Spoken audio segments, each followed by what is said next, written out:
नमस्कार, मी प्रदीप केळुसकर. प्रदीप केळुसकर या यूट्यूब चॅनलवर तुमचं सहर्ष स्वागत. आजची आपली कथा आहे 32 गुण जुळणारी पत्रिका.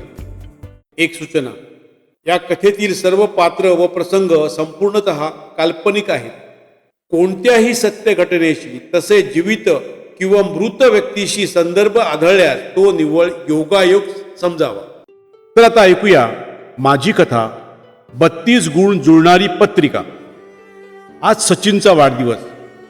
त्याचे बाबा पेपर वाचत होते, आई चहा गाळत होती. एवढ्यात फोन वाजला. सचिनच्या बाबांनी म्हणजे जयंतरावांनी फोन उचलला. सचिनची मामी फोनवर होती. अहो, आज सचिनचा वाढदिवस ना, म्हणून फोन केला. कितवा हो वाढदिवस? अगं, सचिनला 28 संपली, म्हणजे आजपासून 29वे सुरू. हो का? मग ताईना म्हणावे, आता वाट कसली बघता, सून आणा. हो ग, हो ती आणणारच. पण एक काम कर ग, काय तू आता तिच्याशीच बोल. सुमन, ए सुमन, हा फोन घे. चहाचे 3 कप भरून टेबलावर ठेवून सुमनताईंनी फोन कानाला लावला. हा ग जया, ऐकते आहे मी. चहा गाळीत होते. अगं हो हो हो, आता लग्नाचं बघायलाच हवं. तू पण लक्ष ठेव कुठे काय स्थळ असेल तर. पण ताई, नोकरीवालीच हवी का? असं काही नाही ग, असं काही नसतं. हे बघ, नोकरीवाल्या केल्या ना की त्यांचा संसाराकडे आणि नवऱ्याकडे दुर्लक्ष होतं. हे बघ, मला कशी माहिती आहे का, मला घरंदाज सून हवी, मोठ्या माणसांचा आदर ठेवणारी हवी. मग ताई, मी बघू का कुठे? हो हो हो, पण ऐकून घे, पण माझी अट आहे, मुलीची पत्रिका जुळायलाच हवी. बाबांना दाखवणार मी दोन्ही पत्रिका. बाबांनी सिग्नल दिल्याशिवाय पुढे जाणार नाही. एवढ्या चहाचा कप ओठाणा लावत असलेले जयंतराव मध्येच म्हणाले, अगं पत्रिकेचं काय हे खूळ घेऊन बसलेस? कसलं हे खूळ पत्रिकेचं? पत्रिका जुळत नाहीत म्हणून लग्ने जमत नाहीत चांगल्या मुली. तुम्ही गप्प बसता का? गप्प बसा. मी महादेव शास्त्रींची मुलगी आहे. माझ्या माहेरी माझ्या बाबांनी पत्रिका पाहून मान डोलल्याशिवाय कोण लग्न करण्याचे धाडस करत नाही, लक्षात ठेवा. आपलं लग्न पण बाबांनी दोघांच्या पत्रिका बघूनच झालं होतं, ठरवलं होतं, हे विसरू नका. एवढ्या वेळ गप्प चहा पीत बसलेले सचिन चाचरत बोलला, आई मला एक सांगायचं होतं तुला. काय? आई, मी एक मुलगी बघितली आहे, म्हणजे माझ्या छाकेत आहे ती. काय? मुलगी बघितली सुद्धा? हो ग हो, म्हणजे आमचं एकमेकावर प्रेम. हे बघ, प्रेम बी राहू दे, पण आपल्यातलीच आहे ना, नाहीतर खालच्या कुठल्या? नाही, आपल्यातलीच आहे. हा बघ तिचा फोटो. सचिनने आपल्या मोबाईलमधील मुलीचा फोटो दाखवला. सुमनताईंनी तो फोटो बघितला. हां, छान आहे रे, छान. बरं, नाव काय तिचे? मुलगी छान आहे, सुशिली आहे. पण तिची पत्रिका? अगं, पण मुलगी छान दिसते आहे ना, सचिनला आवडली आहे ना, मग कसलं हे पत्रिकेचे घेऊन बसले सुमन? आहे पत्रिकेला खूप महत्व आहे. जन्मवेळेला ग्रह कोणत्या स्थितीत होते हे पत्रिकेमुळे कळते. शिवाय गोत्र, नाडी वगैरे सगळ्या गोष्टी महत्वाच्या असतात. तुम्ही गप्प बसा जरा. अगं, पण पूर्वीच्या काळी हे ठीक होते, पण आजच्या काळात लग्नाला मुली मिळत नाही असतं ना.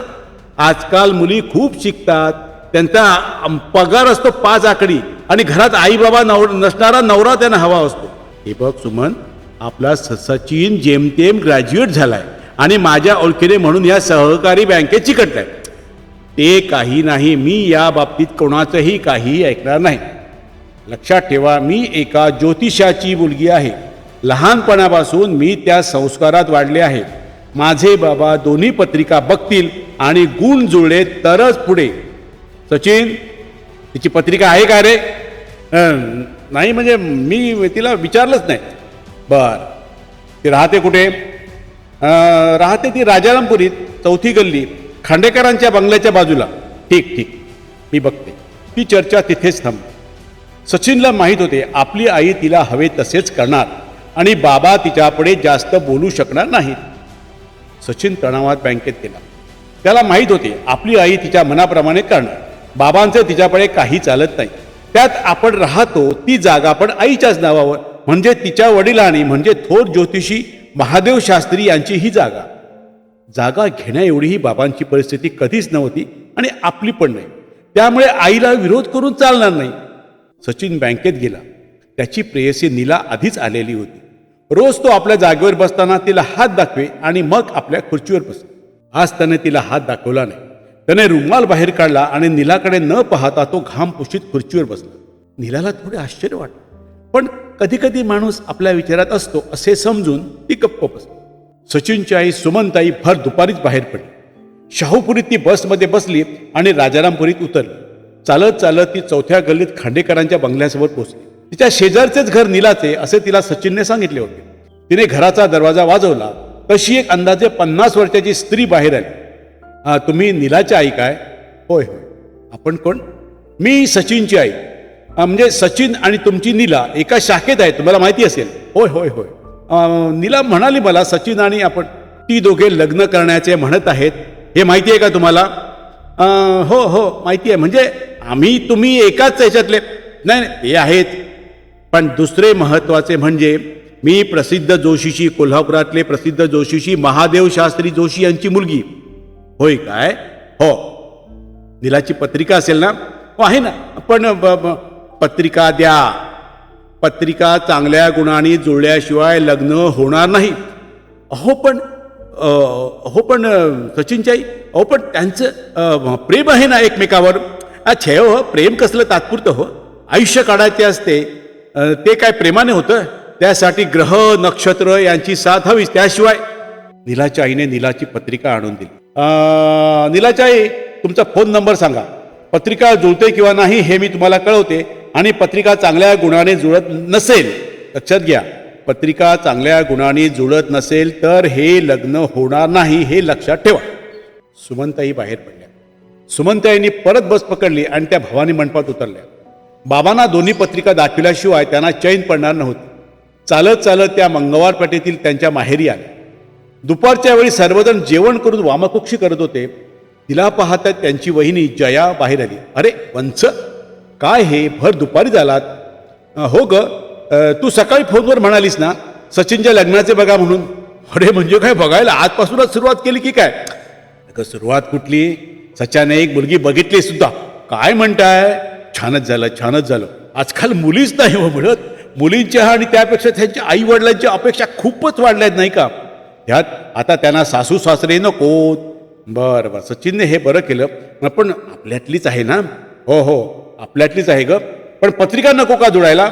हां ते पत्रिका, हो ते आहेत. पत्रिकेचं काय ते तुमचे बाबा सांगतील. पण चांगली मुलगी असेल तर सोडू नका हो. बाबांना विचारते, समजलं? बाबा म्हणतील तसे होईल. कुठे गेले बाबा? हो आज सकाळपासून खूप गर्दी होती, त्यांना चहा घ्यायला पण वेळ मिळेना. शेवटी काही जणांना उद्या या असे सांगून 2 घास खाऊन खोलीत पडले जातात. मी सांगते त्यांना तुम्ही आल्याचे. तेवढा सुमनताईंचा आवाज ऐकून प्रख्यात ज्योतिषी महादेव शास्त्री बाहेर आले. अरे सुमन, भर दुपारीच आलीस? बरं जेवलीस तरी का? नाही तर 2 घास खाऊन घे. जया, नको हो बाबा, मी जेवूनच बाहेर पडले. तुम्हाला सांगायचं म्हणजे बाबा, सचिनने लग्न जमवले आपल्याच बँकेतील मुलीशी. अरे वा, हो का? पण आपल्यातलीच आहे का? नाही हो, तसं नाही, आपल्यातलीच आहे. पण पत्रिका बघितल्यात का? नाही हो, दोघांच्या पत्रिका आणल्यात मी, तुम्हालाच दाखवायला आणल्यात. तुम्ही हो म्हटल्याशिवाय पुढे कशी जाईन मी?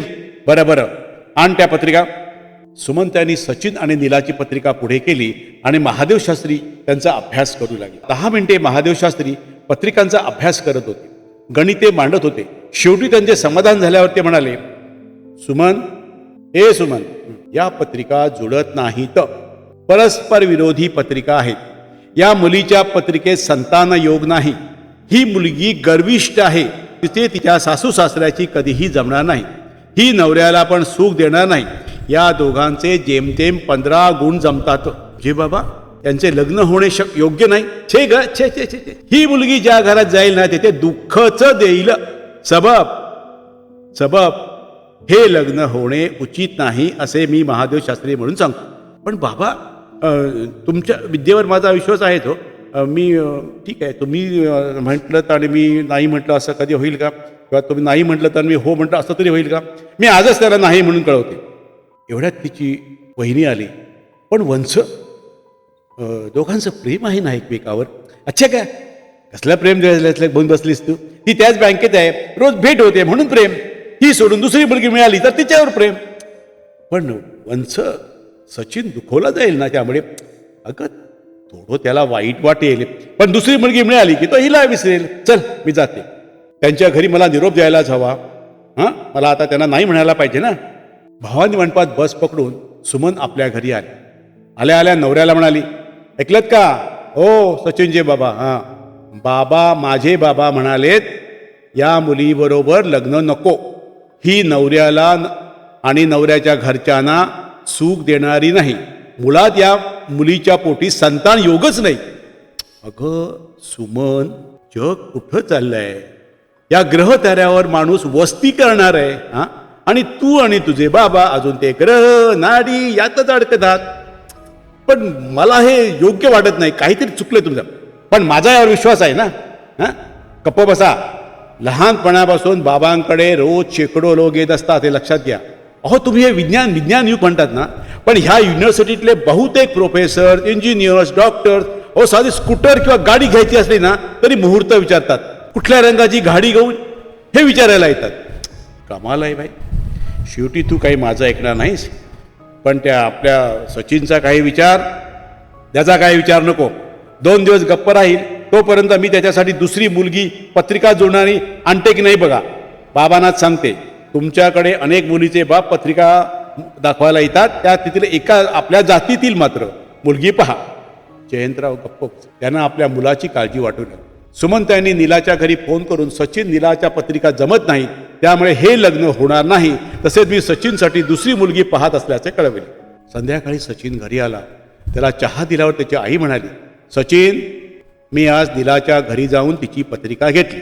मग बाबांकडे जाऊन तुझी आणि नीलाची पत्रिका दाखवली. माझे बाबा म्हणाले, म्हणजे तुझे आजोबा म्हणाले, या पत्रिका जुळत नाही. या मुलीला संतान योग नाही. हिचे नवऱ्याशी आणि त्याच्या आई वडिलांचीही जमणार नाही. अगदी कमी गुण जमतात, म्हणजे 14-15 सुद्धा नाही. सबब हे लग्न नको. सचिनला धक्का बसला. अगं पण आई, ती नीला मला आवडते ना. अगं मला तिच्याशीच लग्न करायचं आहे. मी तिला शब्द दिलाय. तू शब्द देताना मला विचारला होतास मला शब्द देताना. तुला माहिती आहे आपल्या आणि माझ्या माहेरच्या घरात चांगल्या गुणांनी पत्रिका जोडल्याशिवाय लग्न ठरत नाही. मी नीलाच्या आईला फोन करून सर्व सांगितले आहे आणि मी सचिनसाठी दुसरी मुलगी पाहत असले पण सांगितले. अगं पण आई काय केलंस तू? हे काय केलंस तू? सचिन रडत रडत उठून बाहेर गेला आणि एका झाडाखाली बसला. रात्री सचिन जेवला नाही. रात्री या कुशीवरून त्या कुशीवर रात्री झोपत त्याला शेवटी झोप आलीच नाही. सकाळी पण सचिनने नाश्ता केला नाही. आईने भरलेला डबा नेला नाही. तो दुसऱ्या दिवशी बँकेत गेला तेव्हा नीला आलेली होती. तिचे डोळे रडून रडून लाल झाले होते. तो तिच्याशी बोलायला गेला पण ती तिथून उठून गेली. नीलाच्या घरी तिच्यासाठी स्थळ बघणे सुरू झाले आणि महिन्याभरात तिथे सांगलीच्या मुलाशी लग्न झाले. तिच्या नवऱ्याचा मिरजमध्ये पशुखाद्याचा कारखाना होता. विश्रामबागेत चांगला बंगला होता. 2 गाड्या होत्या. इकडे सुमनताई सुद्धा सचिनसाठी मुलगी पाहत होत्या. चांगल्या मुली सांगून येत होत्या पण पत्रिका जुळत नाही. कुणाचे 20 गुण, कुणाचे 25 गुण. महादेव शास्त्रीला सचिनच्या पत्रिकेला जुळणारी पत्रिका दिसत नव्हती. सचिन नर्वस होऊन नोकरी करत होता. रोज बँकेत आला की त्याची नजर नीला बसायची त्या खुर्चीकडे जायची आणि तो उदास व्हायचा. नीलाच्या लग्नाला 1 वर्ष झाले असेल. एक दिवस बँकेसमोर एक गाडी थांबली आणि त्यातून नीला आणि तिचा नवरा त्यांच्या 1 महिन्याच्या बाळाला घेऊन उतरले.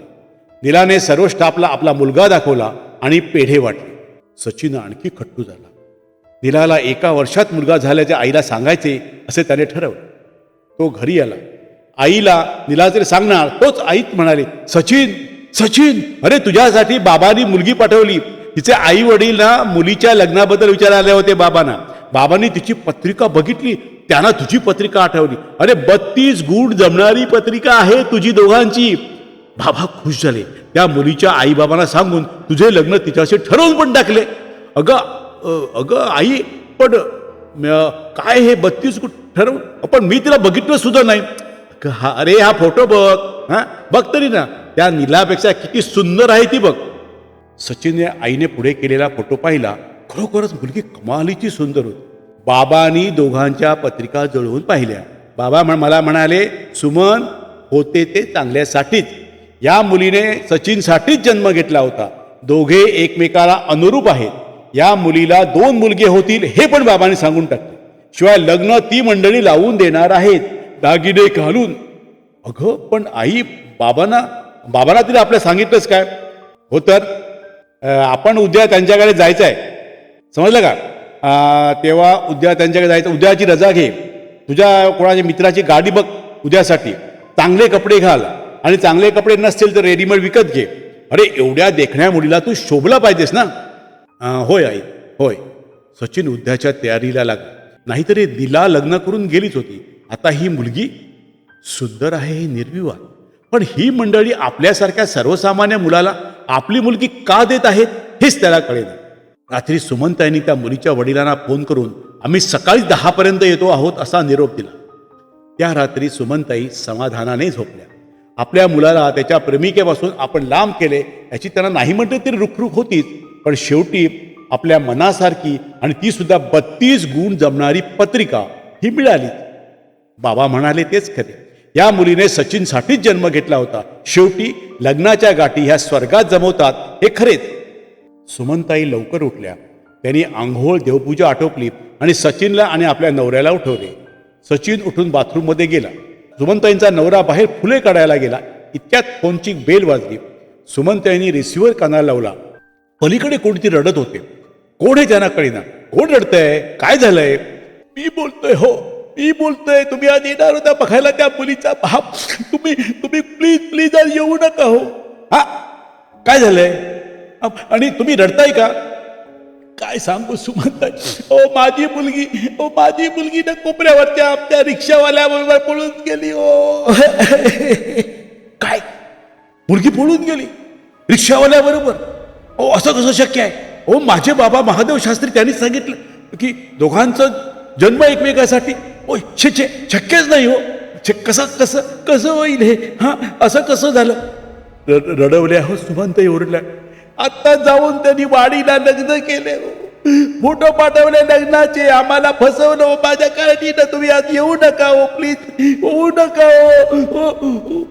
त्याचे रडणे, आक्रोश करणे हे सुमनताई कुठे ऐकत होत्या? त्या केव्हाच खाली बेशुद्ध पडल्या होत्या. तर मंडळी, कशी वाटली माझी ही कथा?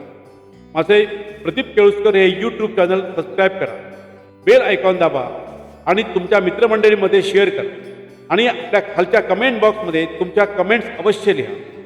तसेच माझ्या व्हिडिओला लाईक करा आणि शेअर करा. धन्यवाद.